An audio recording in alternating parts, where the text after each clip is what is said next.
Olá, professores! Olá, pais! Tudo bem com vocês? Hoje eu queria sair um pouquinho da rotina comum dos nossos vídeos. Deixar um pouquinho a teoria de lado, deixar um pouquinho as coisas que a gente vem falando até aqui, né? Como funciona a educação, o sistema de educação, a pedagogia na teoria, e falar um pouquinho da minha experiência enquanto professora, minha trajetória até aqui. Por que eu resolvi fazer isso? Eu tenho notado em algumas pessoas que eu conheço, algumas amigas, alguns comentários que eu vejo, né, principalmente na internet, uma coisa que me chamou muito a atenção. Existem pessoas que têm muita vontade de ser professores. Eu não sei se devido a essa pandemia, eu não sei se devido à desvalorização que nós estamos tendo na educação, ao salário do professor, estão bem desestimuladas e estão pensando em desistir. Inclusive, amigas minhas já desistiram do curso, não querem mais ser professoras. Um sonho que está aqui dentro, né, enraizado, mas que ao mesmo tempo elas querem desistir deles. Então, eu tô vendo muitos casos assim. Então, eu queria contar um pouquinho para vocês da minha história, claro, resumida, só para vocês entenderem por que eu tô insistindo tanto nesse processo, no que é a pedagogia, no que ela pode te ajudar, no que você pode vencer através da pedagogia, não financeiramente, não estou dizendo só financeiramente não, eu estou dizendo vencer no sentido de realizar sonhos, no satisfatório. Então hoje o vídeo vai ser voltado para isso.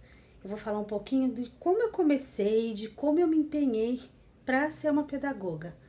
E isso é muito importante para que você, que está pensando em desistir, que está desestimulada, pense duas vezes. Eu quero que alguma palavra minha nessa noite, nesse vídeo, sirva para alguma coisa para você. Vamos lá?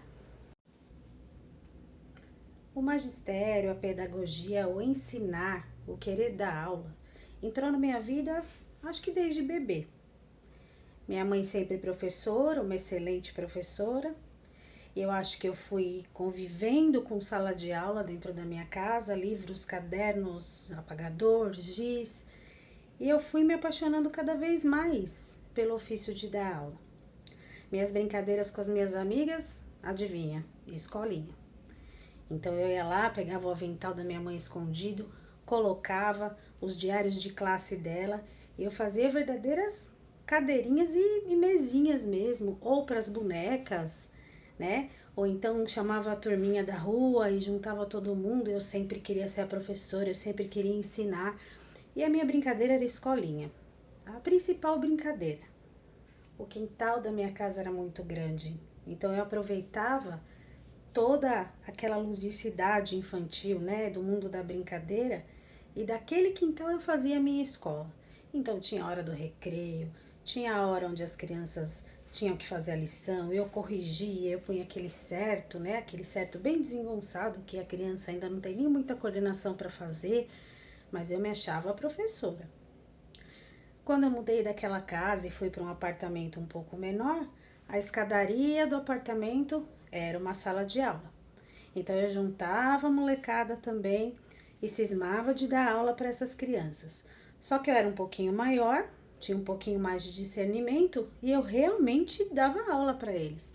Aquilo que eu aprendia na escola, eu transmitia para eles. Eu gostava de explicar aquilo que eu aprendi na escola. E tinha algumas crianças menores que na época, elas até gostavam, porque elas meio que se alfabetizavam. Eu dava as letrinhas, eu dava caderno de caligrafia, na época, né, aquela coordenação motora, e as mães gostavam e falavam: nossa, você para ser uma menina, você gosta mesmo de dar aula, acho que você vai ser professora. Eu já imaginava, né? Numa determinada ocasião, a minha mãe me levou com ela para a sala de aula. Na época que ela trabalhava, podia levar os filhos e deixar dentro da sala um pouco, sabe, para conhecer, mesmo porque eu estudava na mesma escola onde ela dava aula.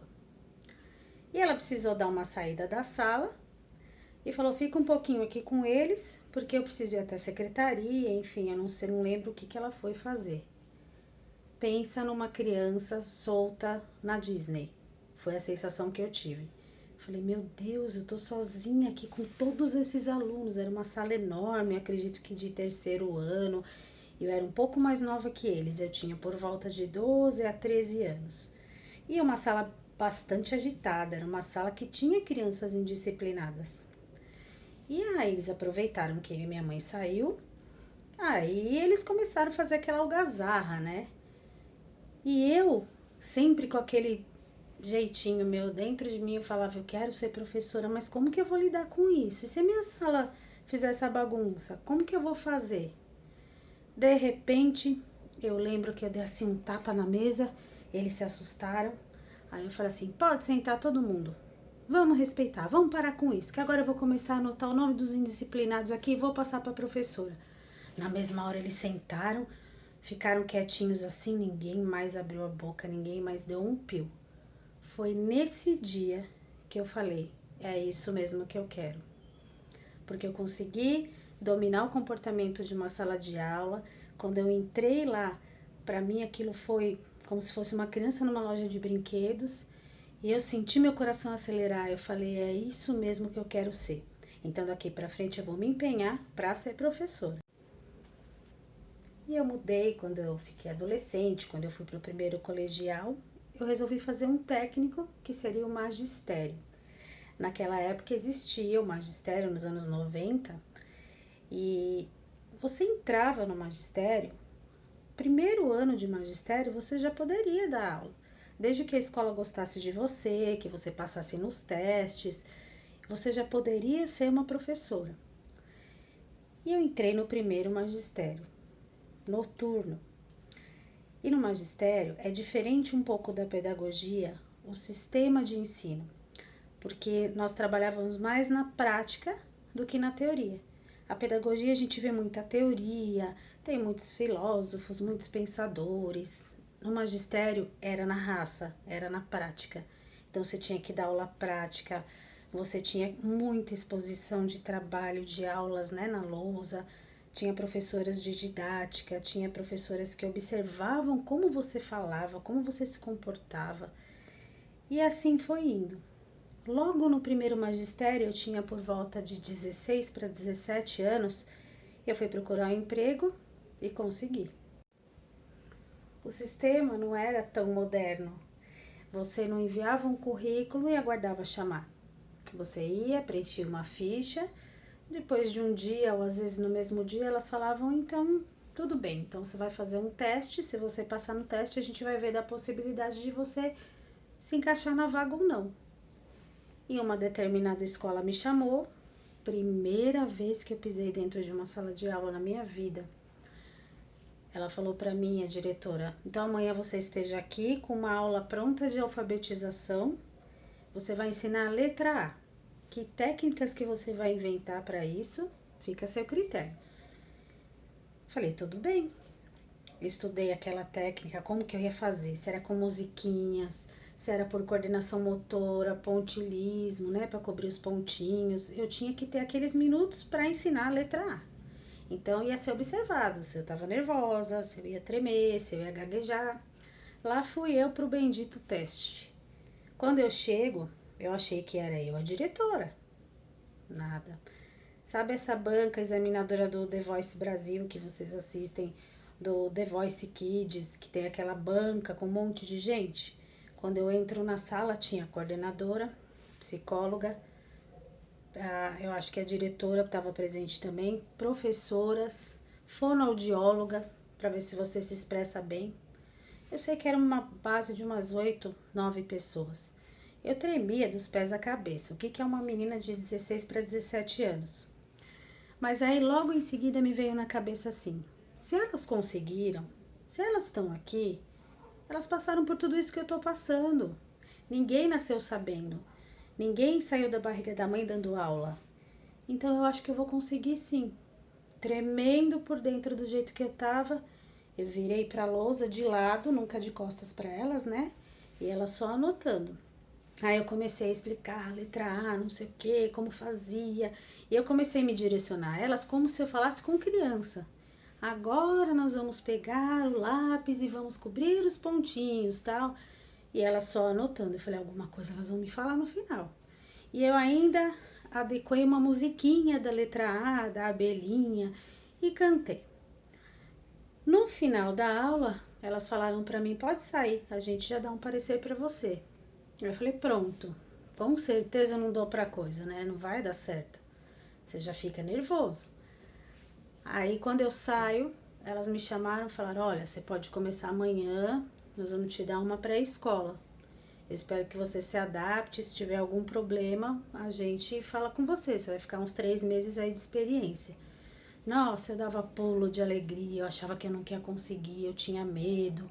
Mas naquela época, quando a gente já entrava no magistério, eu já estava mais ou menos na metade do primeiro ano, indo para o segundo ano. Então tinha bastante técnica já. Embora também tivesse a teoria, a gente tinha muita prática.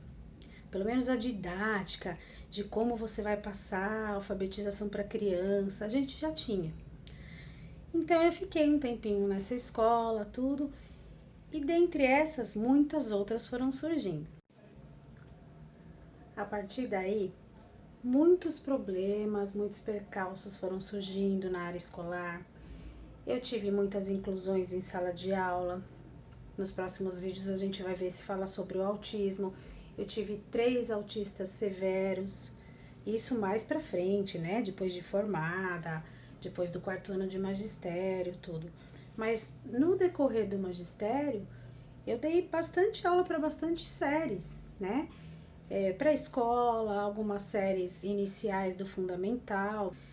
Tinha problemas que na época eu não conseguia nem decifrar que problemas que eram, porque não tinham laudo, eram crianças que a gente não sabia qual era o problema que eles tinham e a gente tinha que adaptar essa inclusão na sala.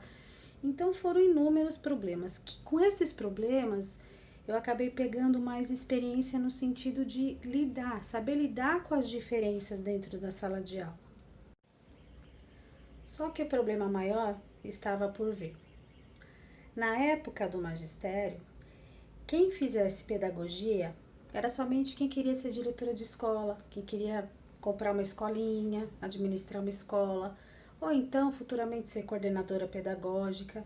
Eu não tinha nada disso em mente, porque a faculdade que eu queria fazer era psicologia. Para ser uma psicologia também, além de consultório, eu ia voltá-la para a educação. Então, psicóloga escolar.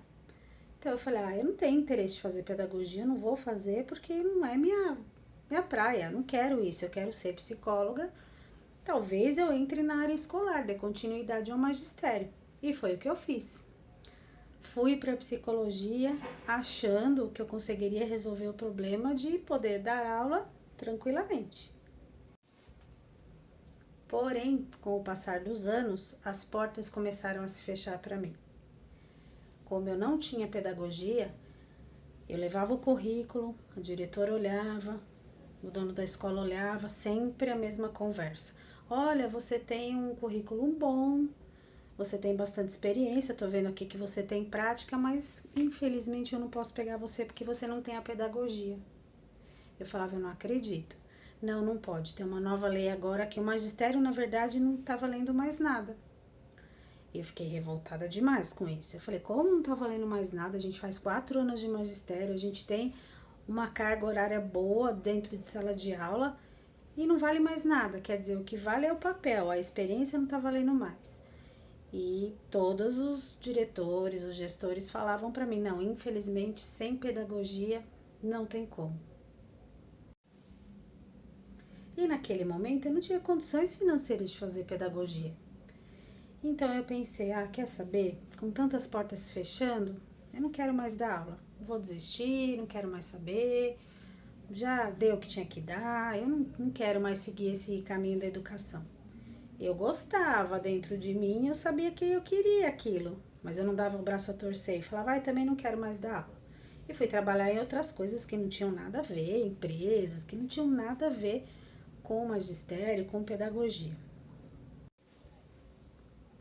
Depois de bem mais velha, já completamente desestimulada com questões de educação, de bem revoltada mesmo, porque eu não era mais aceita no mercado, porque eu não tinha pedagogia.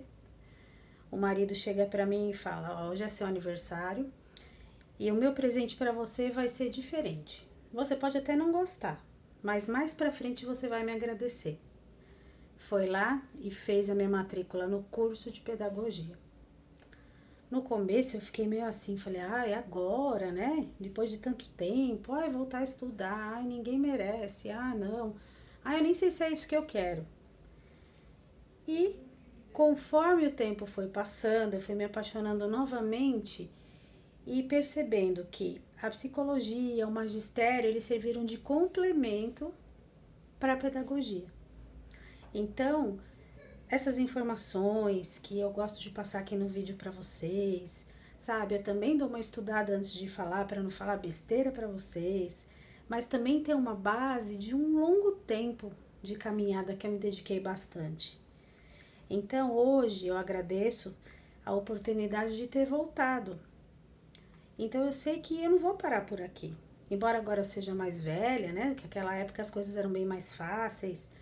Mas eu não quero parar por aqui. Eu ainda penso numa neuro, eu ainda penso numa psicopedagogia. Vamos ver se eu tenho gás para isso ainda. Mas eu quero ainda continuar me dedicando à educação. Porque existe uma coisa que chama destino, né? E eu acho que eu nasci realmente, literalmente, para ser professora. O intuito desse canal não é falar sobre vida pessoal, sobre particularidades.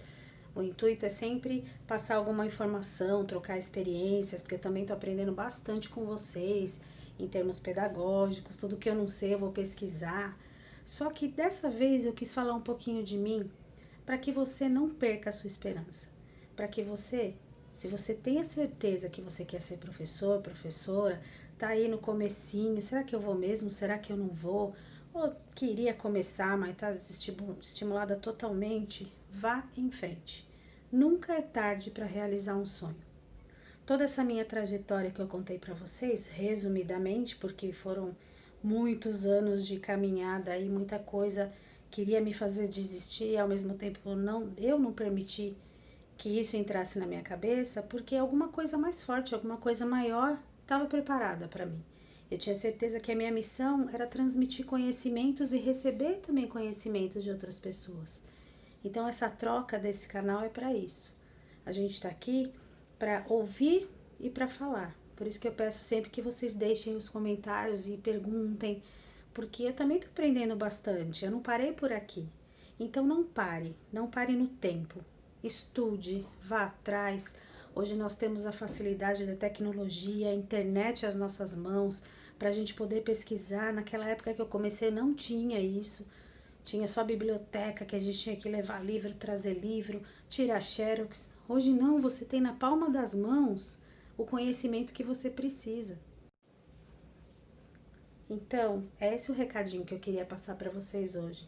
Se vocês sonham em ser pedagogos, se vocês sonham em dar aula, geralmente esse sonho vem de infância ou de adolescência, vão à luta e façam isso com amor, porque lidar com crianças não é uma coisa fácil. Você vai encontrar todos os tipos de criança, todos os tipos de pais de criança. Você vai ter que lidar com situações inusitadas que você não vai saber nem como fazer na hora. Pedir ajuda para Deus, pôr o pé no chão e seguir em frente. Mas não desista dos seus objetivos. Você acha que essa é a sua especialidade, a sua função? Siga em frente. Nunca deixe que ninguém te derrube ou te derrote. Vá atrás dos seus sonhos. E se você teve paciência de ficar me escutando até aqui, muito obrigada. Eu espero que com esse vídeo tenha dado um up aí no seu objetivo, no seu sonho e que ele se concretize o mais rápido possível, tá bom? Obrigada a todos que assistiram. Beijo, beijo, beijo e até o próximo vídeo.